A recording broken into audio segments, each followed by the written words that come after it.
Hello, and welcome to the University of Cincinnati's Heart, Lung, and Vascular Institute's Scholarvision. My name is Atif Yousuf. I'm the Chief Fellow with the Division of Cardiovascular Health and Disease, University of Cincinnati College of Medicine. My guest in today's program is Dr. Richard Becker. Dr. Becker is the newly endowed Chief and Director of the Division of Cardiovascular Health and Disease. He is also the Director and Physician-in-Chief of the University of Cincinnati's Heart, Lung, and Vascular Institute. Welcome, Dr. Becker. Thank you, Atif. Dr. Becker, you are recognized internationally as a master clinician, scientist, and teacher. However, today I'd like to focus on your role as a leader, in particular, your vision for the University of Cincinnati's Heart, Lung, and Vascular Institute. And let me start by asking you a fundamental question. What do you think is an institute? An institute fundamentally is a place where clinicians and scientists and educators can come together. They collaborate, they share ideas, and they advance science and patient care through those interactions.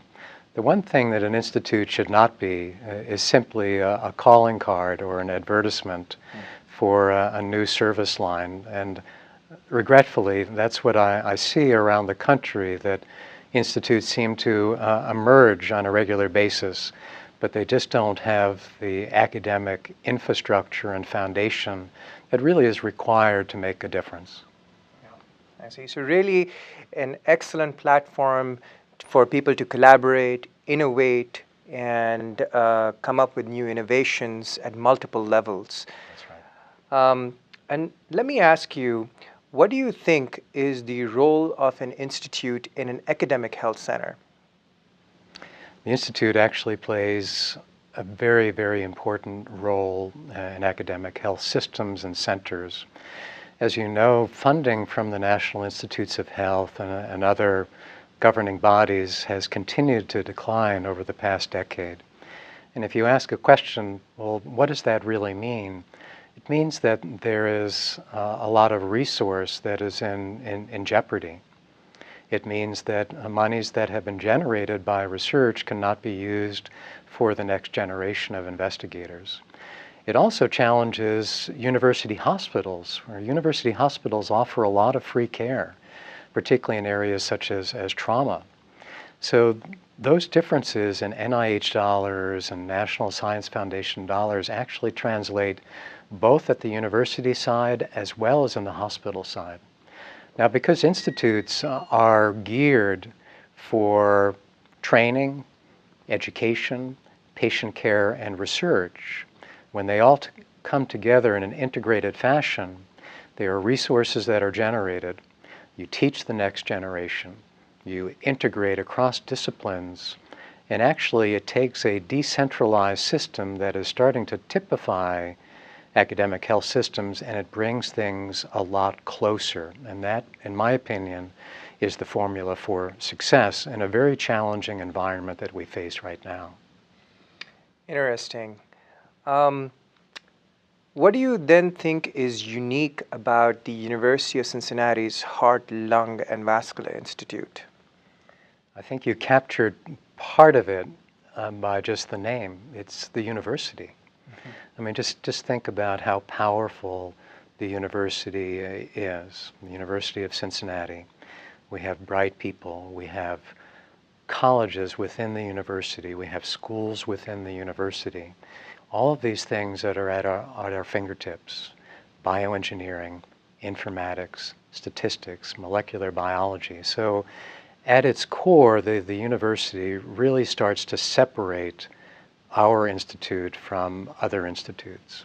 Now beyond that, and on the clinical side of the equation, when you start integrating cardiology and pulmonary medicine and critical care and vascular medicine, you break down the walls. You take those entities, keep them from being isolated, you bring them together.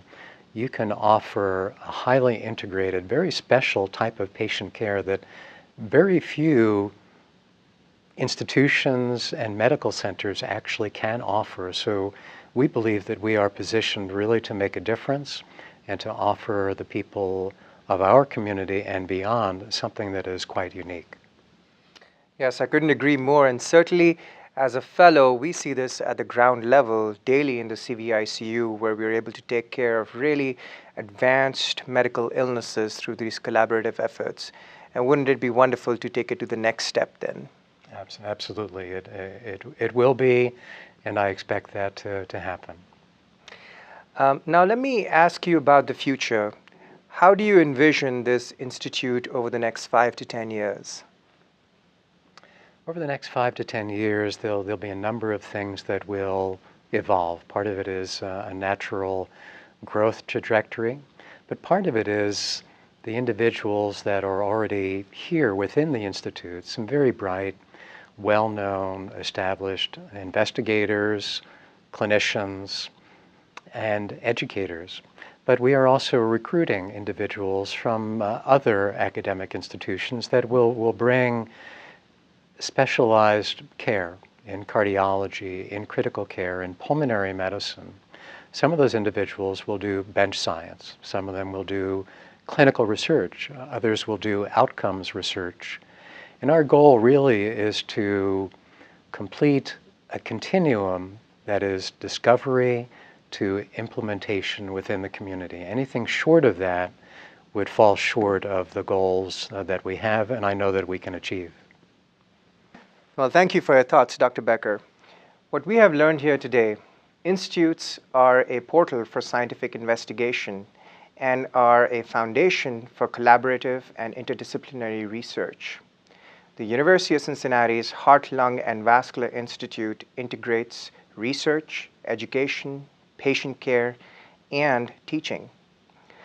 Institutes may be key in the future for sustaining and advancing academic missions in contemporary healthcare systems in an era of affordable healthcare. I'm Dr. Atif Yousuf. Thank you for joining us on Scholarvision. Until next time, keep asking questions. Inquiry is the true compass for advances in medicine and science.